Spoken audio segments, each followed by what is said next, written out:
Täze il bayramçylygynyň bellenýän gijesi Türkiýede Türkmenistanyň bir raýaty bahasy 5 million türk lirasyna, ýagny ortaça 680 000 Amerikan dollaryna barabar awtology ogurlady. Aýal gyzlaryň eşigini geýen türkmen raýaty wakadan gysga wagt soň tutsak edildi. Bu barada Türkiýanyň media terişdeleri habar berýärler. Hürriyet neşriniň 1-nji ýanwarda çap eden maglumatyna görä, waka 31-nji dekabrdan 1-nji ýanwara geçilen gije sagat 1 töwereginde İstanbul şäheriniň Sarıyer etrabynyň Maslak sebitinde boldy. Täze ýyl gijesi aýal eşigini geýen daşary ýurtly ogry kiçijik boşlukdan Maslakdaky awtolog duralgasyna girip, bahasy 5 million türk lirasyna barabar bolan Mercedes markaly kaşaň jeepy ogurlady. Awtolog duralgasyndaky jaýdan açarlary alan ogry ilki ardan bahaly ýeňil awtolog bilen duralganyň ýapyk böwedini döwdi. Soňra dol kaşaň jeepy alyp gaçdy diýilip Türk neşriniň habarynda aýdylýar. Wakanyň bolan pursatlary awtolog duralgasyndaky video kameralar arkaly ýazgy edildi. Maglumata görä bu barada habarly edilen Sarıyer etrap polisiýa müdürlügine degişli toparlar ulogy alyp gaçan adamy tutsak etmek üçin gözlegi işlerini başladýarlar. Ulogyň belgisini ketgitlen Sarıyer polisiýasy onuň Maslak Aýaz Ağa köçesinde hereket edýändigini anyklady.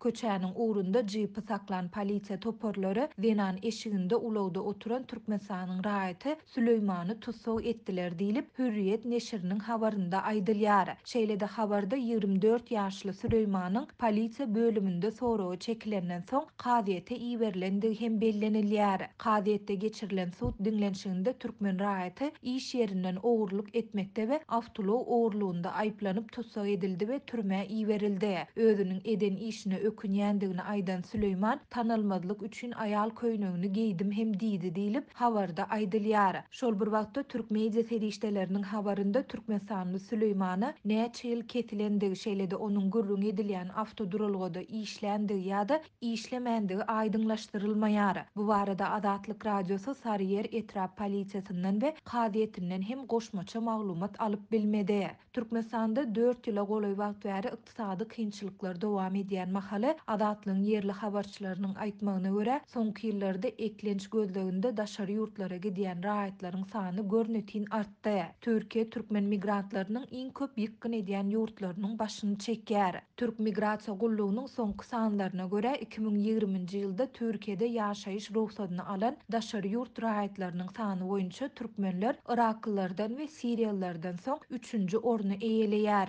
Maglumata görä ýylyň dowamynda 87.200-e goly Türkmenistanly Türkiýeden ýaşaýyş ruhsatyny alypdyr. Munyň bilen bir wagtda daşary ýurtlara zähmet migrasiýasyna gidýän türkmensanlylar we olaryň duçar bolýan kynçylyklary, şeýle-de eklenji üçin bikanun işlere ýüzürýän türkmen raýatlar barada häli şindi habarlar peýda bolýar. 25-nji dekabrda Hürriyet neşri Türkiýanyň Van şäherindäki Ferit Melen aeroportunda Türkmenistanyň bir raýatynyň neşe maddalar bilen tutsak edilendigini habar berdi. Maglumatda türkmen raýatynyň goş golamlarynyň arasynda 2 kilogram 92 gram metamfetaminin ele salynandygy aýdyldy. Türkmen hökümeti ýurdu terk eden raýatlarynyň sany barada statistiki maglumatlary köpçülige äşkär etmeýär. Şeýle-de olar hakda daşary ýurt media terişdelerinde çykýan habarlar barada hem mesele gozalmaýar. Ýöne Azatlyk radiosynyň ýagdaýdan habarly çeşmesi 2019-njy ýylyň martynda soňky 10 ýylyň dowamynda 2 milliona goly türkmensanlynyň ýurdu hemişelik terk edendigini habar berdi.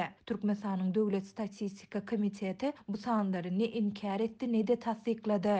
Birleşen Milletler Guramasynyň durmuş we ykdysady gatnaşyklar bölüminiň jemgyýetçiligi el ýeterli eden resmi sanlaryna görä hem 1990-njy 2017-nji ýyllar aralygynda 1 million 678 000 83 türkmensanly daşary ýurtlara emigrasiýa çykdy. Olardan 98% has amatly durmuş şertleriniň gözleginde ýurdu terk etdi.